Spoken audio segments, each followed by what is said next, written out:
Hello everyone, welcome back. इस video में मैं आप लोगों को बताऊंगा कि आउटसाइड डिपार्टमेंट अपन कैसे अप्लाई करते हैं एआई में।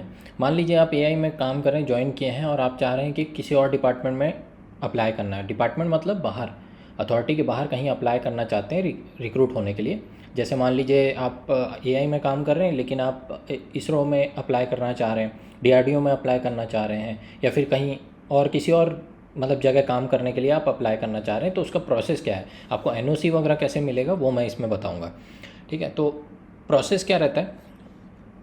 अपन जब भी कोई रिक्रूटमेंट की वैकेंसी आती है, मान लीजिए अथॉरिटी में अभी काम कर रहे हैं, आप सेलेक्ट हो गए, काम कर रहे हैं, तो कोई वैकेंसी आई, आपने देखा कहीं डीजीसीए में कहीं वैकेंसी आ गई, कहीं और वैकेंसी आ गई, तो आपने देखा अप्लाई करने के लिए अब करना है।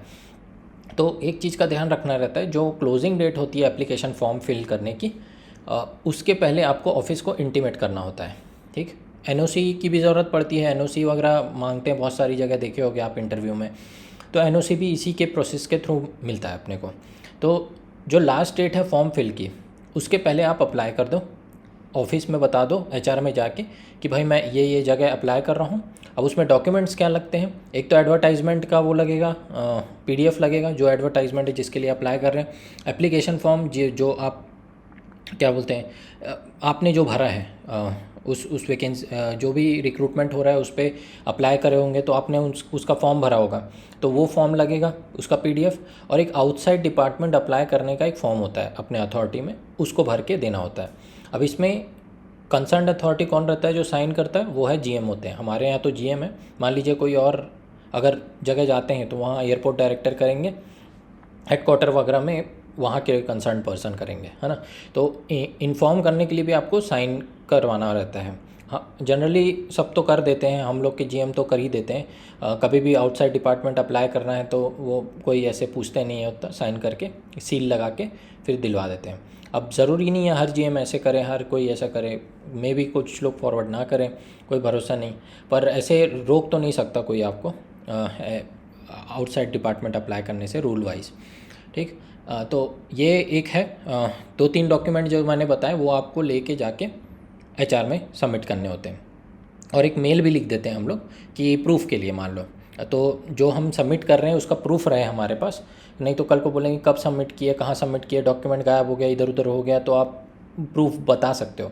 तो हम कंसर्न्ड अथॉरिटीज़ को मेल कर देते हैं और उस पर टैग कर देते हैं ये पीडीएफ्स, और लिख देते हैं कि भाई मैं यहाँ अप्लाई कर रहा हूँ, आप इंटीमेशन रखिए अपने पास। अब मान लीजिए आपको इसमें एनओसी भी चाहिए, कई जगह एनओसी मांगते हैं, कई जगह नहीं मांगते हैं, पर मोस्टली मेरे को जितना पता है कहीं भी और अप्लाई करेंगे आप तो एनओसी लगेगा ही। तो एनओसी के लिए भी उसी में लिख देते हैं, मेल में लिख देते हैं, या फिर इन्फॉर्म कर देते हैं एचआर में कि इसके लिए हमको एनओसी भी चाहिए। ठीक, अब 2 डॉक्यूमेंट रहते हैं, एक तो एक इंटीमेशन मिलेगा और एक एनओसी मिलता है। इंटीमेशन का मतलब ये है कि वो एक ऑफिशियल डॉक्यूमेंट में लिख के दे देंगे आपको कि हाँ भाई आपने अप्लाई किया है, ऐसा हमको बताया, और बदले में आपको वो एक डॉक्यूमेंट दे रहे हैं जिसमें वो लिखा रहेगा कि हाँ ऑफिस ने ये नोट कर लिया है कि आप इंटीमेट कर दिए हैं हमको कि कहीं बाहर अप्लाई कर रहे हैं आप। वो एक ऑफिशियल डॉक्यूमेंट दे देते हैं। ठीक, अब ये आपका एनओसी नहीं होता है। एनओसी क्या होता है, जब एक ऑफिशियल एक और डॉक्यूमेंट बन के आता है जो हेडक्वार्टर से बन के आता है।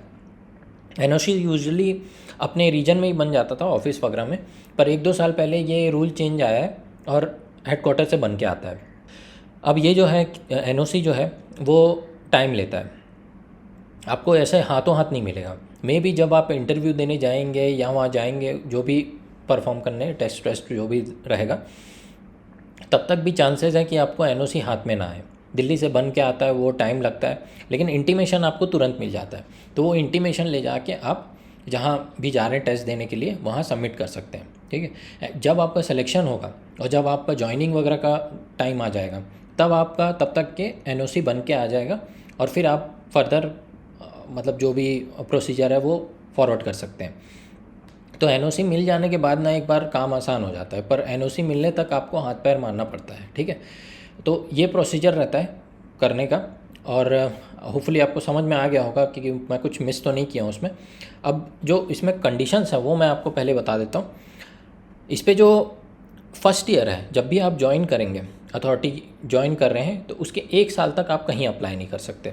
ठीक है, एक्सेप्ट SC ST हैं अगर आप, उस केस में आप 1 साल में अप्लाई कर सकते हैं। विदिन 1 ईयर आपको कहीं अप्लाई करने नहीं मिलेगा। नहीं तो मान लीजिए आप इससे पहले कहीं अप्लाई कर रखें, पेंडिंग है इंटरव्यू या फिर रिज़ल्ट पेंडिंग है या जॉइनिंग पेंडिंग है, ये सब है, तो आप क्या जॉइनिंग के समय ही बता देते हैं। एक पेपर देते हैं अथॉरिटी वाले, उस पर लिखना होता है कि भाई हमने यहाँ अप्लाई किया हुआ है जॉइनिंग करने से पहले, तो वो समझ जाते हैं। तो उन चीज़ों के लिए, उन डिपार्टमेंट्स के लिए वो अलाउ कर देंगे आपको।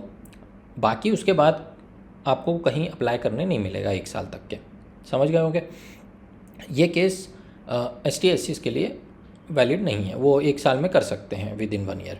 इस पर एक और एक्सेप्शन है। अगर मान लीजिए आप UPSC या SSC या फिर स्टेट सिलेक्शन बोर्ड एग्ज़ाम के लिए अप्लाई कर रहे हैं, तो इसमें एग्जेम्प्टेड है ये, ठीक है। 1 साल में अप्लाई कर सकते हैं इसमें आप। विदिन 1 ईयर ज्वाइन करने के बाद इन 3 जगहों पे आप अप्लाई कर सकते हैं, UPSC, SSC और स्टेट सिलेक्शन बोर्ड। इसके अलावा कहीं और आप अप्लाई नहीं कर सकते, गिवन दैट कि आपको इंटीमेशन फिर भी देना है। ऐसा नहीं है कि UPSC है तो चलेगा सब, फिर भी आपको डिपार्टमेंट को इन्फॉर्म करना रहेगा। ये सब चीज़ें इंटीमेशन आपका हेडक्वार्टर जाता है, क्योंकि ठीक है वहाँ पर भी चढ़ेगा, सब कुछ देखेंगे वो लोग। तो ये एक कंडीशन हो गई। दूसरी कंडीशन ये है कि 4 से ज़्यादा जगह आप अप्लाई नहीं कर सकते 1 साल में, ठीक है। ये भी कंडीशन जो है एग्जेम्प्टेड है SC/ST के लिए, 4 से ज़्यादा भी अप्लाई कर सकते हैं वो।